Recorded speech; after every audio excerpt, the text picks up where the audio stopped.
Okay, we're gonna shoot a little video here. We're down where we've got our rock crusher set up. And you're looking at our Deutz power generator with 75,000 watt generator with a big German diesel motor on it. Thing's a beast. Runs great. Produces any kind of electricity that we need for our operation. Back over here we can see we've got our crusher set up.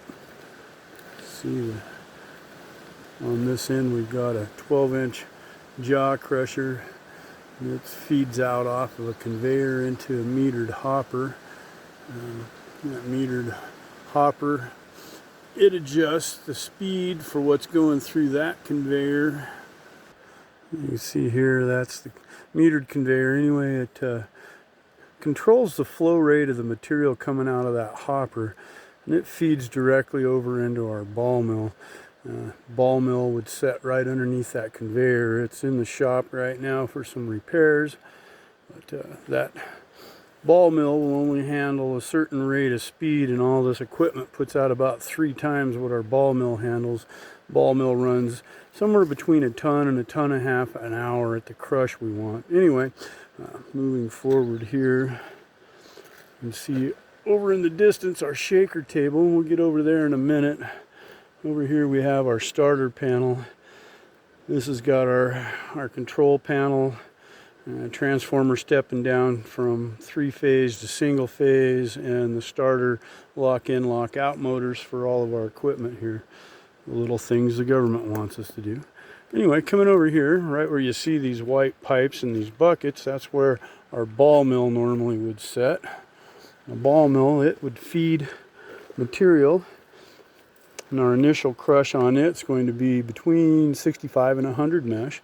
It feeds right into this little chute that you see here. And we'll have water flowing across this table, and of course the table's got a shake to it, so it moves all the material. Everything comes from this end that you see right up in here where the material feeds out, comes out across the table in this direction. And this stuff that comes off right here is our waste material. There's a slight slope going uphill this way, another water bar feeding water. Anyway, the material as the table shakes will travel up that. It'll catch in these big grooves that you see out on the end. Your heaviest material, it travels down these grooves and then comes off, goes off the table over onto this end.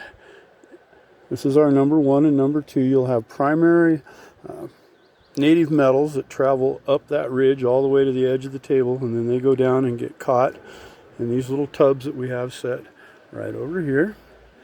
And this is the number 2 port that you see feeding out right here. We get a lot of good native metals will come into that, and then the heavier of the sulfides, they go into there. Excuse me, that's the number 3 port. Number 1 and number 2. They're together over here on this side. Anyway, we get a lot of good sulfides that get caught in this. Amazingly well designed table. Mount Baker Mining and Metals, they make this equipment, and they make the crusher and the hopper that you see there. This is also some of their equipment. Let me back up where you can see this. So what you see over here is a sand screw. Our material feeds off this number 4 port right here, goes over, drops down into the top of our sand screw, and we'll have off feeds. You can see the 3 ports on it. The top port, when this is all running, it lets stuff that's 150 mesh and finer come off. So we'll be feeding material off into a collector basin. That'll just be our water that'll settle out, and we recirculate it back around. It goes through our shaker table, and then the material that settles out into this settles down into the trough you see here. And the screw, as it turns, it's basically just an Archimedes screw. It'll push the dewatered sand and material out, drops out the end, falls down into our collection area down here, where we can scoop her up with our skid steer and load it out, or we can back a trailer under it and load up a trailer.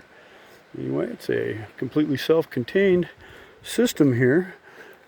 We can run a little over a ton an hour. It gives us the crush size we want initially, and then we can do a secondary crush for things we're going to smelt.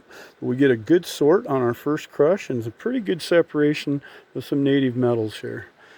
Anyway, this is our system. So what we're doing, this is the beginning of the 2021 season, and we're excited to be here and running.